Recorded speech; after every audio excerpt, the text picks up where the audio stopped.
हमें एक दूसरे से तनाव नहीं करना चाहिए, हमें हाथ मिलाकर एक साथ काम करना चाहिए। चाइना में अभी कम से कम 15 विश्वविद्यालय में हिंदी सिखाई जाती है। चाइना में लगभग मेरे ख्याल से 200 या 300 स्टूडेंट्स हिंदी सीख रहे हैं। हमारे दोनों के व्यापारिक सहयोग भी बहुत ज्यादा है, बहुत संभावना भी है। जैसे कई साल पहले चीन और भारत के व्यापार तो शायद हर साल लगभग $100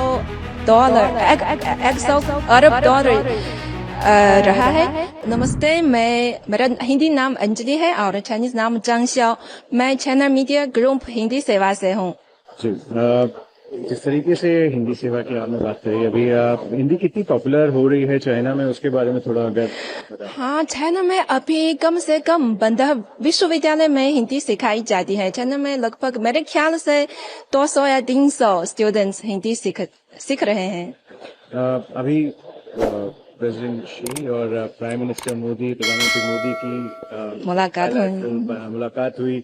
कैसे देखती हैं, कितना इम्पोर्टेंट है चाइना के लिए ये मुलाकात और दोनों देशों के रिश्तों को आप कैसे देखते हैं? मेरे ख्याल से तो चीन भारत, क्योंकि हम पड़ोसी देश हैं और हम तो दुनिया के प्रमुख विकासशील देश और तो बड़ी अर्थव्यवस्थाएं भी है, तो हमारे दोनों के व्यापारिक सहयोग भी बहुत ज्यादा है, बहुत संभावना भी है।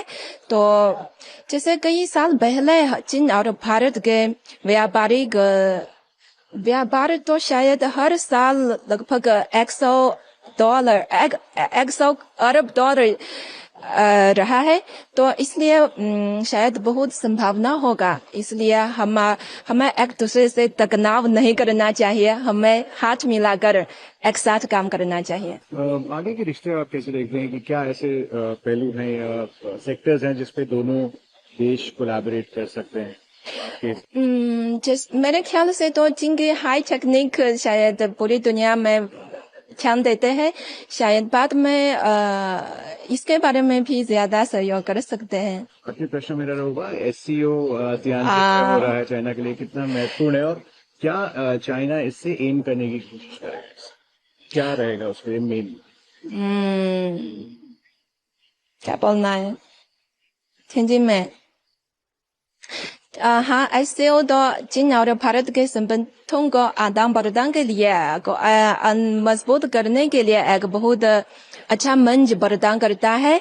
और तिanjin एक बहुत चीन में एक बहुत महत्वपूर्ण शहर है। बहुत यहाँ चीन के शायद प्रसिद्ध बंदरगाह शहर भी है।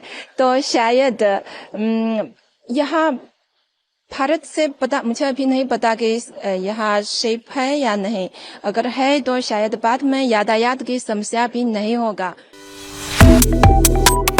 Subscribe to One India and never miss an update. Download the One India app now.